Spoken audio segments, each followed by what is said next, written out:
2017, October of 17, Tubbs fire. I was in my mother-in-law's car and the road was windy. I remember thinking, is this just the way her car feels or is it really this windy? I got out of the car and I thought, it's awfully hot for someone to be using their fireplace. I smell wood burning. I put my daughter to bed, sent my folks home, and about 2 hours later, I got a call from my mom. So I answered the phone and she just said, honey, I don't want to scare you, but there is a fire. That's what that smell was. There's a fire and you guys might want to get ready to evacuate. It was so smoky already outside and the power kept going out.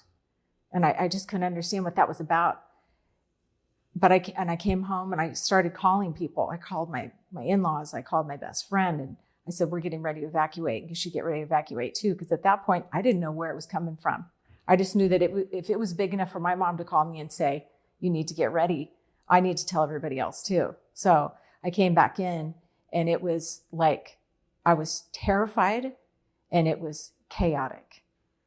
And as soon as I kind of got myself pulled together, I went and woke up my daughter. And I used the same words my mom used on me.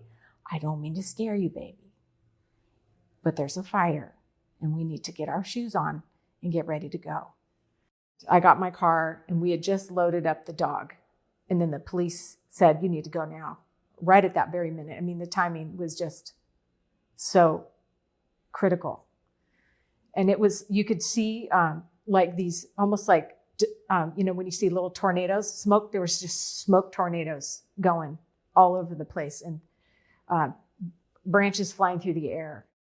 I told Malia, go pray. You got to pray, girl, pray. And she was like, okay, mama. And she's in the backseat praying and I'm praying and I'm just like white knuckling. So that's where my, the stress tremor comes from. I have like an essential tremor that started that night. I think it hasn't stopped, but I get the shakes.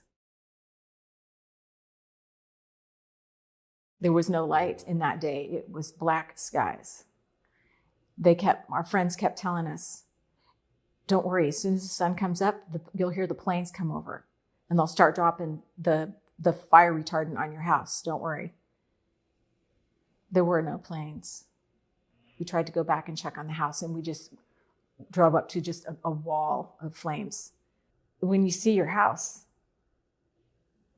it'd be nothing but like an ashtray and everything just absolutely mangled. And the only thing left standing were columns of bricks that were at the corners of our house. Just everything else, it was just gone. I just went, oh my God, we almost died. We could have died that night if my mom hadn't called us. We're still moving. We've moved 6 times since the fire. Driving back and forth from a hotel in Bodega at that time. It was like an hour drive, it seemed like, both way, each way, to go to meet with the different insurance people and, find out what are we supposed to do now? How do we put our lives back together? And our house is gone. Like, where are we going to live? What are we going to do? We were invited by a friend to come and meet Michael Watts at a dinner.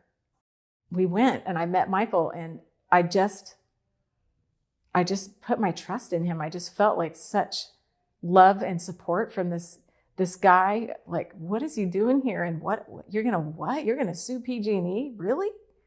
And they were so kind and they were so concerned about us. Have you got everything you need? Or, you've got a place to stay now. And, they were always checking on us and make sure everything was okay. And I always just felt like they really had our backs and they wanted to help us. We had the other thing come into our lives, which was that pandemic. So here I was, hairstylist of 35 plus years and no work. What am I going to do? I'm in full-time school to become a paralegal.